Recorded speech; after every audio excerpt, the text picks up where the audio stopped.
And the Bengals, Mike, it was all right there for them. It was there. They knew that the Ravens had lost. They knew that a win would technically put them in first place because they've already beaten the Ravens once. Yes, there'll be a rematch, but at least for now you can say you're technically in first place. It was there, and they were down 20-6, and they fought their way back. And what a game that was. And it was playing out at the same time as Bills-Bucks. It's unfortunate because I don't think people got to appreciate 49ers-Bengals the way they should have. That was a dramatic back and forth. Either team could have won it down to the wire and into overtime type of a game.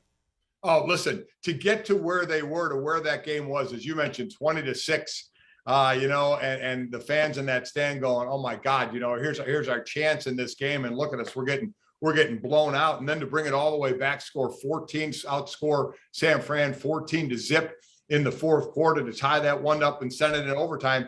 It's about momentum. And you think about the momentum that they had going into overtime, that they thought, okay, it doesn't matter where you start, it matters where you finish. And they look good in this one in where they were going into overtime. But listen, give San Fran on the road credit for what the Ayuk's touchdown run was fantastic to get it right inside the pylon to end that one. What a phenomenal play that was. What an incredible athlete. Great feet, on the sideline and then getting that ball in. But you look at this game and Cincinnati had their chance and we just talked about that division and the rest of the games they have. I think it kind of encapsulates the season is you're not sure which one you're going to get.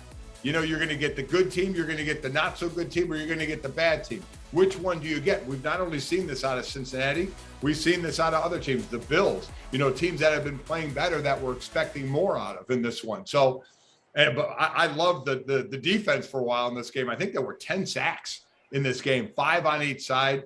San Francisco did a nice job of not really letting Cincinnati get their running game going. They were held, I think, to 80-some yards.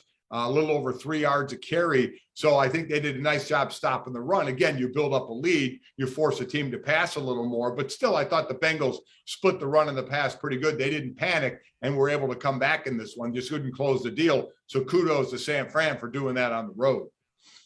Well, Bengals got the gift at the end of regulation. Great catch by George Kittle, puts the 49ers in field goal range. Robbie Gould misses the kick. By the way, George Kittle, the first tight end in NFL history to have 150 or more receiving yards and a touchdown in back-to-back games. And sometimes these stats get very specific. The NFL does a good job of parsing through them, but still, that's pretty damn impressive that nobody's ever done that.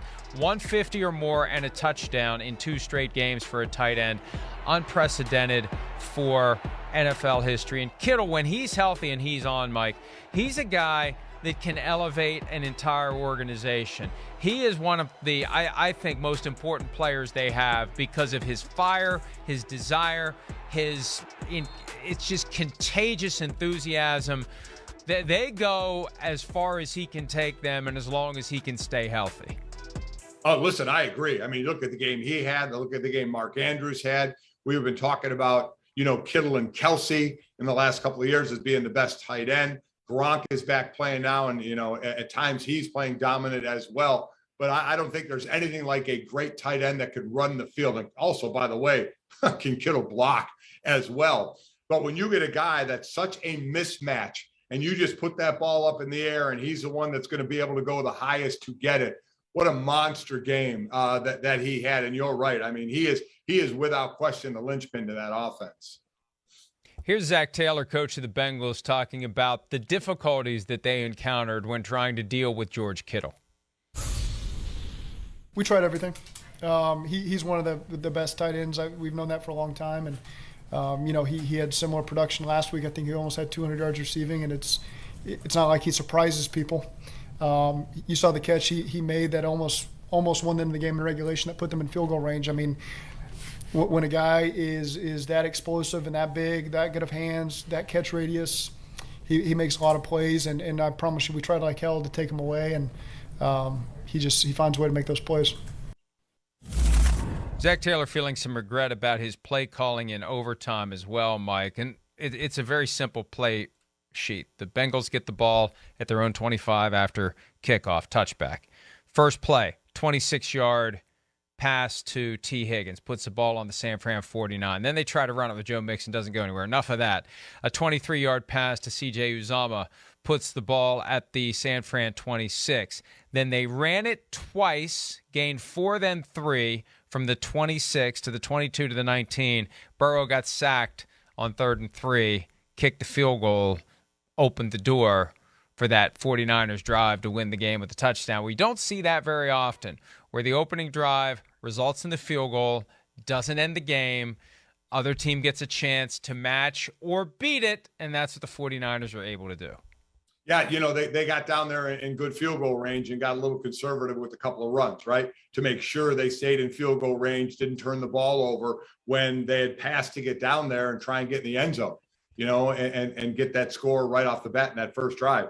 So, yeah, I could see why, you know, that there's always those what ifs, especially when obviously when it doesn't work out. Hindsight's always 20/20, thinking you're going to want to do something different. But, you know, unfortunately, you know, in pro sports, you got a game the next week. You're not going to have a whole lot of time to figure that out. But you do put it in the memory banks if you get in that situation again. Yeah, absolutely. And the Bengals now, who could have been in first place in the AFC North, are now number 9 in the AFC. And this is going to change every week. You're going to see these huge swings. And it's both fascinating and I think mind-numbing as we're going to watch these teams go up and down and over and around. And we're really not going to know. And, Mike, one thing that fascinates me, they didn't play yesterday. They played Thursday night and almost got the victory. The Steelers with that 6-6-1. I think that and 1 is going to be a factor one way or the other. The Steelers are just going to miss a spot because of the and 1, or they're going to leapfrog a cluster of tiebreaker possibilities because you're going to have all these teams that finish 9-8, and the Steelers are going to be 9-7-1. Not that I you know, or something like that. Who knows what they're going to do? I know everyone's writing them off, and that's a dangerous thing to do with the Steelers. But that and 1, gut feeling, deep in the bowels of my existence, I believe that and 1 is going to be a difference maker for the Steelers or for whoever gets in instead of the Steelers. Yeah, I don't think it's going to be for the Steelers. I just still don't think they're going to have enough. But, I mean, I sit there and say that, and they're right there. You look at the 7th seed right now, it's 7-6 in Buffalo.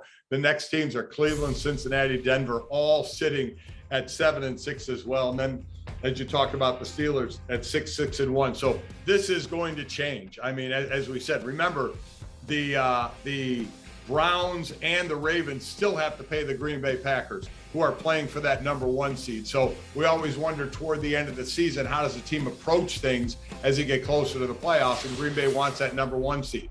You know, Green Bay has already beaten Cincinnati. So, you know, and they'll, I'm sure, be favored against both Cleveland and both Baltimore, especially this week if Lamar doesn't play. So there's going to be more losses in store in that division. So there's going to be some shifting still to go on. Hi, I'm Mike Tirico, and thanks for watching. Make sure to hit subscribe for the latest news and highlights from NBC Sports.